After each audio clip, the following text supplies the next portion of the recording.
How can our clients become dependent on us when it comes to life coaching? Serve them so powerfully.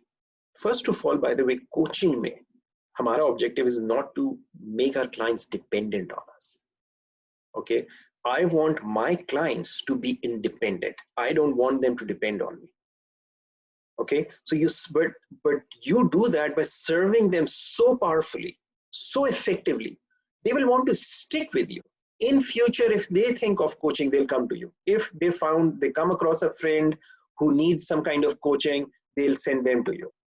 Okay, but you do not make your coaching clients dependent on you. मेरे जितने भी students हैं, I keep serving my students. मेरा WhatsApp पे group है मेरे students का, जिसमें मेरे 20 साल पुराने स्टूडेंट्स भी हैं, 15 साल पुराने स्टूडेंट्स भी हैं, 10 साल पुराने स्टूडेंट्स भी हैं, और मेरे लास्ट प्रोग्राम के स्टूडेंट्स भी हैं.